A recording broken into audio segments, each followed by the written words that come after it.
Good evening, guys, and welcome back to PA Street Team. For those of you that are new here, my name is Derek. Make sure you're hitting that subscribe button and also that notification bell so you can keep up with my latest content. Tonight, I'm back in Lemoyne. We're back in the big garage working on the R32. I'm here with Reed. Everybody say hi, Reed. What's up? Yeah, so tomorrow is the Cops Cars Coffee and Canine. They keep making the name longer, but the Cops Cars Coffee and Canine meet for their toy and food fundraiser. For those of you that follow Street Speed 717, he's been talking about it a lot on his channel. Great event. They raise a lot of toys and a lot of canned foods and things for people that are in need.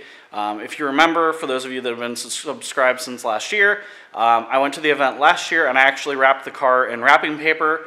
For those of you that didn't get to see it, you can take a look at it right now.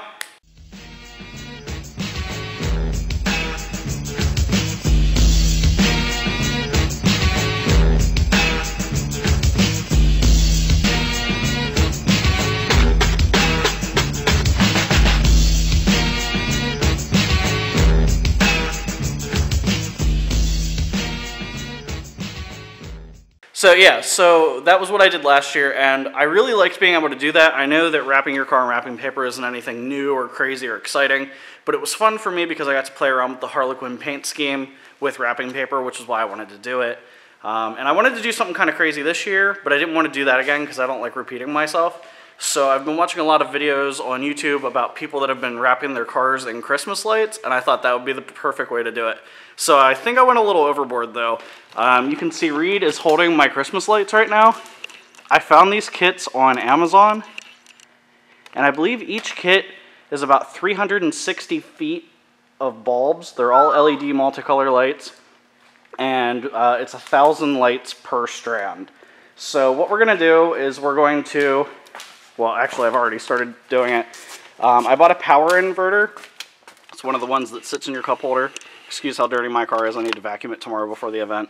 But it runs from your cigarette outlet to the power inverter, then to a surge protector, and then to the lights, which I'll just turn on with a switch here on the surge protector.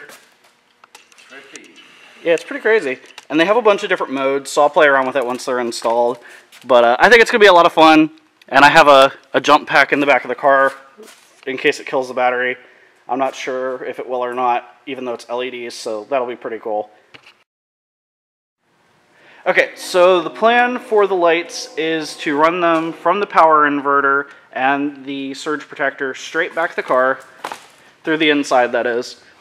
We're going to run them both strands through the center of the car, straight back, onto the C-pillar brace right here, this bar that's going across, and then up through the hatch, up through this kind of gap here, and then each strand is going to be half of the car.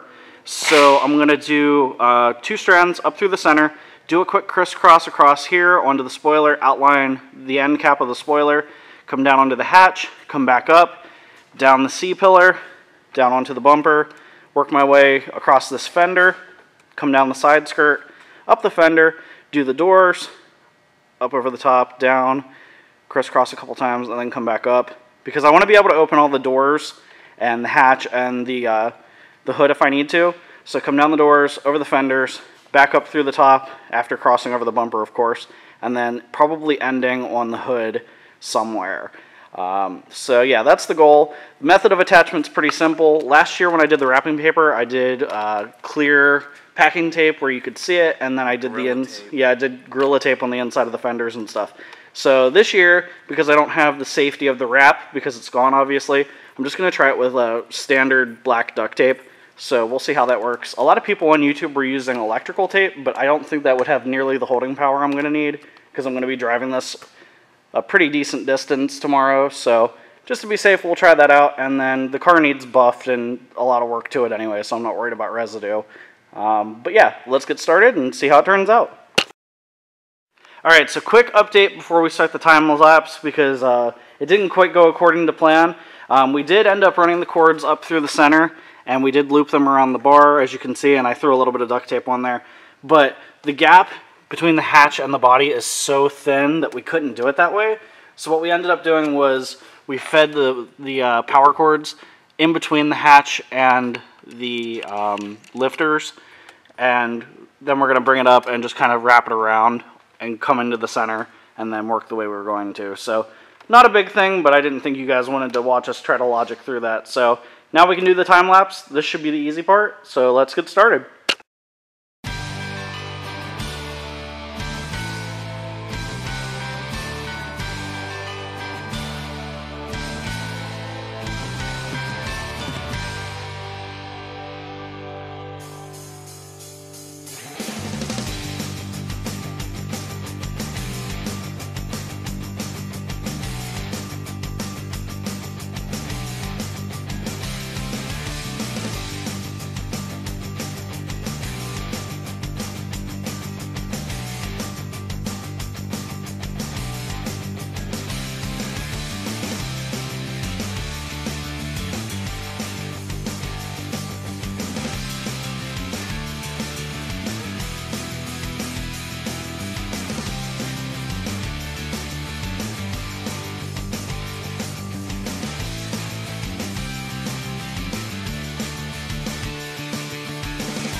Alright guys, so it is the next evening. My camera actually died last night while we were filming just because it took so long. The whole process took about 3.5 hours, give or take. So I think it was definitely worth it. I love the way the car looks, and I'm going to turn around and show you guys. But before I do that, I want to give a big shout out to my buddy Reed for coming over and helping. It would have taken twice as long by myself, and it would have been nearly as fun. So big ups to him. But without further ado, let's take a look at the car.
Alright, so we made it over to Ivy's house, because she's my ultimate seal of approval. Ivy, you're going to have to tell me if you like it. Okay.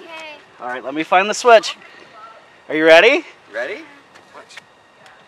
Oh my gosh. Oh my gosh. Derek, this is amazing. Ivy, what do you think? Love it. Out of the mouths of babes, so you heard it here. Have a good night and Merry Christmas.